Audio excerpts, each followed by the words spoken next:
Good morning, everyone. In today's class, we will study about breathing mechanism. So first of all, recall the term breathing. What do you mean by breathing? It is a process. So it is a process of inhalation. Inhalation means intake of oxygen gas, and exhalation means give out carbon dioxide. So intake of oxygen and give out carbon dioxide, this process is known as breathing. Okay. And the number of times a person breathe in a minute is termed as breathing rate. 1 minute के अंदर एक person कितनी बार breathe करता है, okay, you can count it, ठीक है, वो उसका क्या होगा, ब्रीथिंग रेट होगा. At the rest, at the normal state, like we are sitting और हम अपना ब्रीथिंग रेट काउंट करें 1 मिनट में, तो that will be of different age compare to कि हमने काउंट किया आफ्टर रनिंग और after heavy exercise. When we count our breathing rate, तो इट इज डिफरेंट. दोनों सिचुएशंस में डिफरेंट होगा. In second case means after heavy exercise और after running, when we count our breathing rate, तो it gets increases. breathing rate जो है हमारा बढ़ जाता है. नॉर्मली भी you must have observed कि जब हम खेल के आते हैं या हम हेवी एक्सरसाइज करके आ रहे हैं, भागते हुए आ रहे हैं, तो हम बहुत जल्दी जल्दी सांस लेते हैं. तो उस केस में 1 मिनट में ब्रीथिंग रेट जो है, number of inhalation and exhalation get increases. So normally breathing rate जो है वो नॉर्मल रहेगी. जैसे आप हेवी एक्सरसाइज करेंगे तो आपका ब्रीथिंग रेट जो है वो बढ़ जाता है. Okay. So number of times a person breathe in a minute is termed as breathing rate. Now we will study कि how do we breathe. It involves the movement of rib cage and diaphragm. Rib cage, you can feel it by placing your hands on your chest. जब आप chest पे अपना hands रखेंगे तो you can feel the rib cage. Okay, so now here when we breathe, when we inhale or when we exhale, आपका rib cage की movement होती है. rib cage जो है वो move करता है and diaphragm also moves. Okay, now you see the diagram, see the figure given here. See, when we intake oxygen gas जो है ये nasal passage से wind pipe से होती हुई lungs में जाती है. Okay, these are the lungs. Okay, lungs जो है वो आपका rib cage के अंदर होते हैं. तो lungs are placed inside the rib cage, जो कि lungs को जो है वो protection भी provide करते हैं. तो rib cage के अंदर जो है वो आपके क्या है, lungs हैं. And at the bottom of chest, यहाँ एक muscular sheet होती है. And this is called diaphragm. This is called diaphragm. Okay. Now when we breathe, ये diaphragm जो है ये move करता है और आपके ribs जो है वो move करते हैं. Okay. So what you will do, you will inhale oxygen gas. जब आपने inhale किया, जब आपने सांस ली, you will place your hands on your chest. आप अपने chest पे, rib cage पे अपना hand रखिए and you will feel कि your ribs, these ribs move outward. वो ऊपर की तरफ upward या outward जो है वो move करती हैं. ओके, जैसे ये upward और outward move करती हैं, diaphragm जो है ये, इसकी movement क्या होती है, ये down हो जाता है.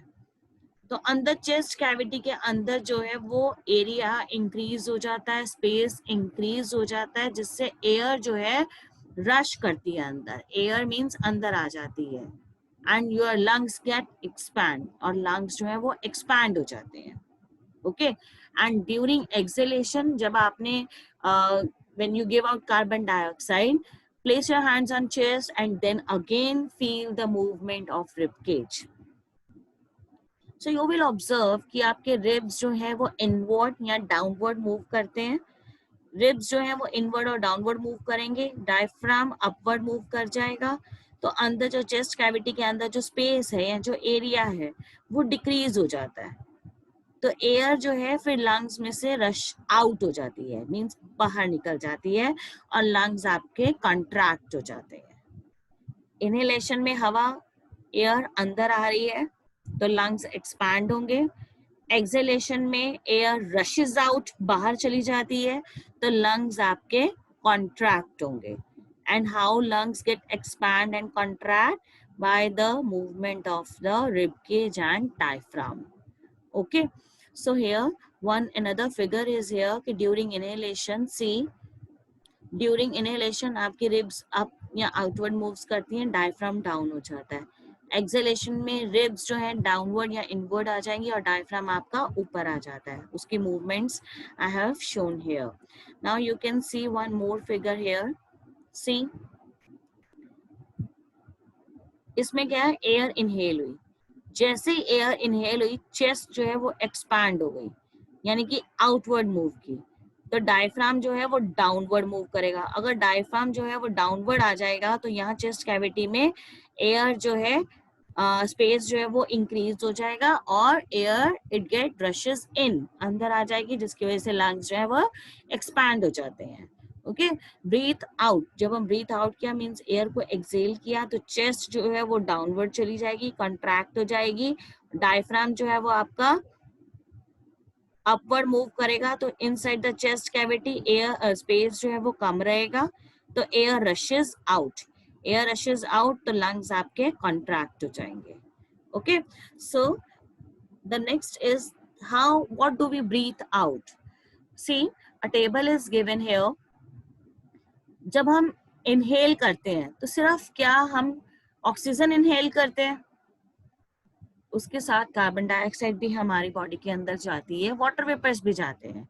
बट ऑक्सीजन जो है हम कितने परसेंट इनहेल करते हैं, जो भी हमने गैस इनहेल की दैट कंटेन्स 21% ऑफ ऑक्सीजन और उसमें 0.03% कार्बन डाइऑक्साइड भी होती है और लेस वेपर भी प्रेजेंट होते हैं. Water vapours are also present but in less amount. Okay, and when we exhaled here, जब हम एक्सहेल करते हैं गैस को तो that is only carbon dioxide? No, it also contain oxygen and it also contain water vapours. जो हमने gas exhale की that contain 16% oxygen. देखो 21% हमने ऑक्सीजन इनहेल की, 16% उसका जो है हमने एक्सहेल भी कर दिया and contains about 4% carbon dioxide. Exhale gas में कार्बन डाइऑक्साइड का अमाउंट 4% होता है. ठीक है, जितनी हमने कंज्यूम की उससे ज्यादा हमने एक्सहेल की और वाटर वेपर्स भी वी एक्सहेल्ड आउट. ठीक है, sometimes when you stand in front of mirror, आप मिरर के सामने खड़े होके जो है ब्लो कीजिए. यू विल ऑब्जर्व कि मिरर पे जो है आपका जो है फॉग सा दिखाई देगा आपको and it also contain that is moist. Why it is moist? Because it contains water vapors. So this shows that ki when we exhale air, it also contain water vapors. Okay, so this is how we breathe. So bache, watch the video carefully and learn the breathing mechanism. Thank you class and have a nice day.